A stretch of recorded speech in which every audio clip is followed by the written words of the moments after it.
Oh my god. Yeah. Anyways, another year, another Joy Machines Bike Shop Memorial Day weekend bike camping trip. Me and Aaron set off from the studio on Sunday morning. We were heading to Dirty River Bicycle Works to meet up with the rest of our crew. You'll notice that Aaron's bike is not loaded down. She had tweaked her back a little bit ago, and we felt like it probably wouldn't be a good idea to sleep on the ground inside a tent. So she was joining us just for a little bit of the way, and so were a couple of our other friends. So yeah, the Akron crew meeting up at the bike shop, which I had forgotten is now open on Sundays, 10 to 3, I believe, but look it up. Don't quote me completely on that. But it was good because I did want to get some boots for my tires. I have some gashes in these tires from when I was out east. I do have a new set of tires at the shop that I want to put on there. I just haven't had the chance to do it yet. So that was my solution in case of an emergency. Well, hopeful solution. Anyway, so a good group of us set out. As I said, there were numbers who were going all the way and camping, and then a number that were just riding out to Kent. We were meeting the Joy Machines crew out there in Kent for lunch. We were going to BellTower Brewing. A number of them hadn't been there yet and wanted to check it out, and it's a highly recommended place. So that was the plan. This year was a little different because we usually go so much farther and just meet their crew at the campsite, since it's usually a long ride for us and it wouldn't make sense to go into Cleveland first. This year it was kind of cool. Alex from Joy Machines planned a route where we got a meet up for us. Getting into Kent is, from the studio about 12 miles, I think from the bike shop about 10 miles. So yeah, got out there. We're all able to have lunch and some drinks together and then head out on the road as a big group. And we were going to West Branch State Park. I've been to West Branch to go swimming. I have a video about that. And then I've also ridden the mountain bike trails out there, but I've actually never been to the campground area. It's a big lake with different spots, and you kind of have to jump in and out of the park roads to get to all the different locations out there. So Alex had rented the group campsite out there. So that was the plan. A few people weren't camping also last minute because of the forecast. When we woke up, there were gigantic storms over Iowa, and they were definitely heading towards Ohio. You could see here that it had rained earlier overnight. A bunch of us still decided to, try our luck. We're actually getting into Kent here, checked my messages, and Alex had said that they were already at BellTower, and we were only, this is a matter of less than a half a mile away. So timing worked out perfect. I think they sat down just a couple minutes before us, and there they are. So it was a good group. There was a number of people I knew and a number of people I didn't, so we got to meet some people. And, a couple guys from Columbus who said they came because they heard about it on the channel, so that was really rad. So fun to meet everyone. So after the drinks and lunch, Aaron was taking off and heading back with Ryan and Ping. Ames wasn't camping either, but she was going to ride all the way out to the park with us, take a little bit of gamble on the weather, but it seemed like we'd be able to get out there before the front hit, and with the direction it was coming from, she would be heading away from it on our way home. So we went over to a gas station to get some supplies. There were no plans to make another stop on this day, so if you wanted any extra snacks, if you wanted any extra drinks, that was the time to do it. We took the Portage County Hike and Bike out to where it ends at Peck Road, and then it was off onto some country roads. The way out was a route that Alex had planned, and it worked out to be great. For us, it's only about, I think it was less than 30 miles to get out there. The Joy Machines guys had gone considerably farther. I know I saw some of their Stravas, but I think they were in the 60s to get out there. I had decided to ride my Gunner, my Rock Tour Adventure. I was just in the mood to be in the sweep upright bars and the comfortable wide tires. I put the rack on. It's a Tubus rack that's been a little modified so I could put the Swift Industries Junior Panniers on it. I have a whole video about that. I'll make it the one that pops up on the end screen if you want to see how I kind of rigged all that together. On the rear, I had my Swift Industries Zeitgeist. So I put all my sleeping, camping stuff, camp chair in the rear, and then the front is, the food and clothing, bike tools, and all that kind of stuff. To set up that, I used going all across Michigan when we did actual bike packing. You can see this was more of a bike tour, but I just still felt like I was in the mood for that, even though sometimes I take my Raleigh with its, no rack setup when we do more of just like a road tour anymore.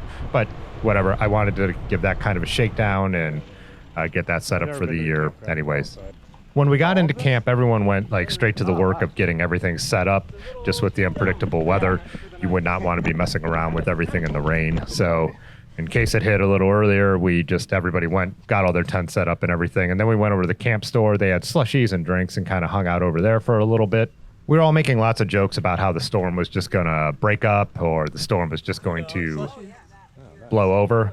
But I think everybody in the back of their mind was like, no, it's going to storm.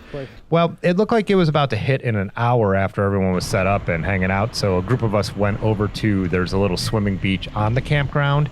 The actual big swimming beach here was, I think Ben said, he mapped it out, it would have taken 7 miles to get there. So that was not a possibility, but there was still a little sandy beach, and we went out, had a swim. Water was surprisingly warm. I guess it's shallow right here maybe, but I just thought late May that it was going to be much chillier. It was actually pretty nice. So yeah, West Branch has a lot to offer. I have a whole video about riding the mountain bike trails out here. They're definitely old school mountain bike trails, not the fast, flowy, machine-built stuff that I tend to prefer, but I think they're still worth going out and riding. Really pretty views of the lake and all that stuff. When we got back, everyone was kind of just, again, sitting around hanging out, chatting, either eating or whatever, and talking. Didn't bother getting the fire going with the way the radar looked, and the rain did hit, but it wasn't really that bad. I mean, it was a steady and, driving rain, shotgunning some beers, as you are attempting to, as you could see. But Boris had his tarp for his hammock set up. And so a group of us sat under that and stayed mostly dry for a while. Aaron tested out the hammock. And then, another group was over at the other spot. And then it cleared off in, I think, about 45 minutes. And we were able to have a fire pretty much all night. So super lucky was the theme of this. I mean, right before it started raining, the thunder cracked and it lightninged and all that. But we just never got any crazy sideways rain or anything. So, yeah, good night of hanging out. I had not eaten any dinner and just started having some beers. So when I got into my tent, I was slamming some beef jerky and whatever snacks I had around. So it rained all night long after the fire. So sometime after midnight, it started raining. And then it rained up until about 7:30. Perfect timing again, just like luck with the rain was the theme of this trip. We got out, of the tents. No one had to get out into the pouring rain. It was perfect timing. Of course, you have to pack up your tent's a little damp and wet, but I don't know. I usually intend to set up my stuff and dry it out with the fan and, go through it when I get home anyways. That's just kind of part of camping. For the route home, we took a route that Ben had made. It was a little bit longer, I think a couple miles longer, but it was a great route, mostly roads that I had not been on before. I think I had 10 miles I had never gotten. We did get a little bit of drizzle on the way home, but it didn't last long. I would say no more than 10 or 15 minutes, and not even enough to soak anyone through. We were heading back through Kent, and by the time we got to Kent, I wasn't damp in any way, well, except for maybe sweating a little bit from the humidity. Back to the bike setup, my bike setup, and all the other bike setups you see here. A number of people have requested me doing some more like bike checks, like Dustin Klein, tell me about your bikes type stuff.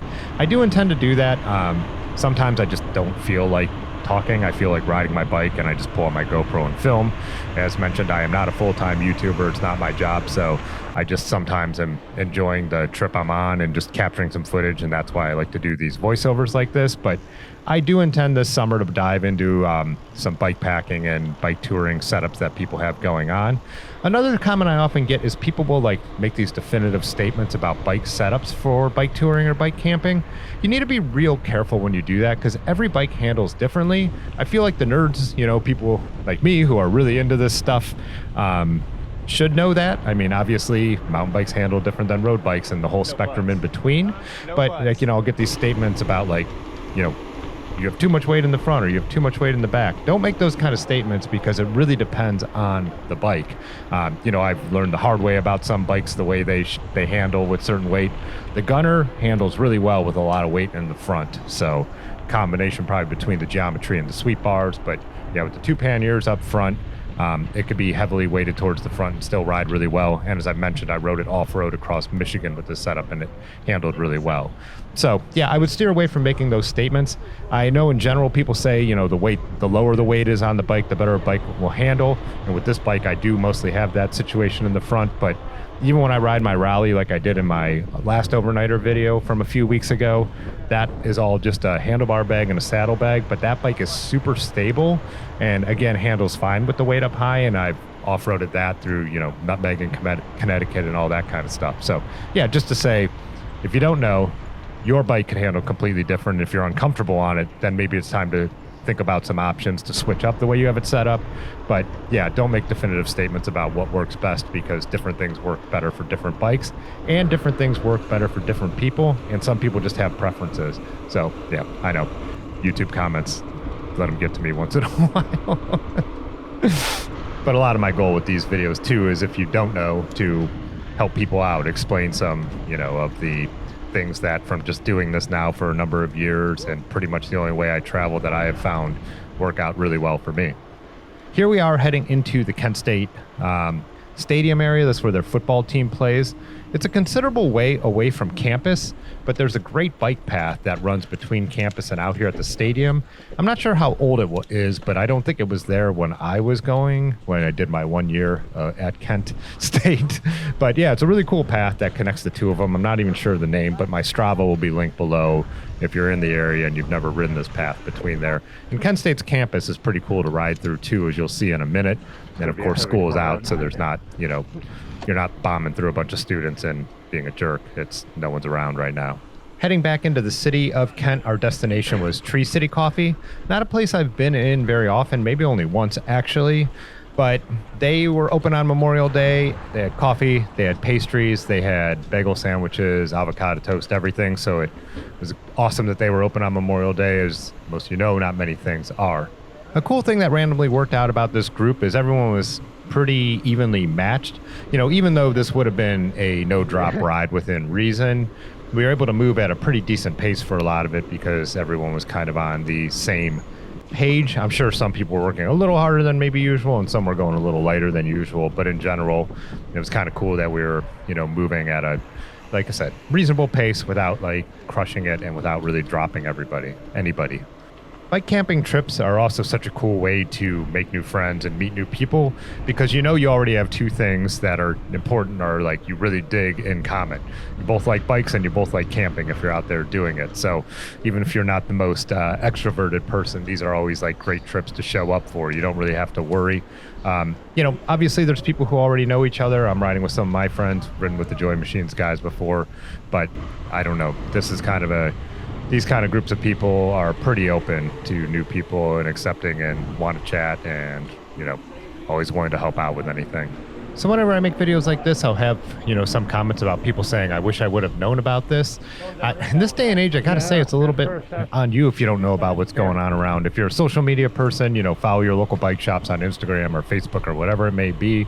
If you're not, go to their website, see if they have an event section, see if they've listed anything that is an open invite type event. But also, if you buy your bikes from a local bike shop, if you go in there for your repairs, you're going to get to know people, and that's what community is, and that's how these kind of events come together. So yeah, this was no secret at all.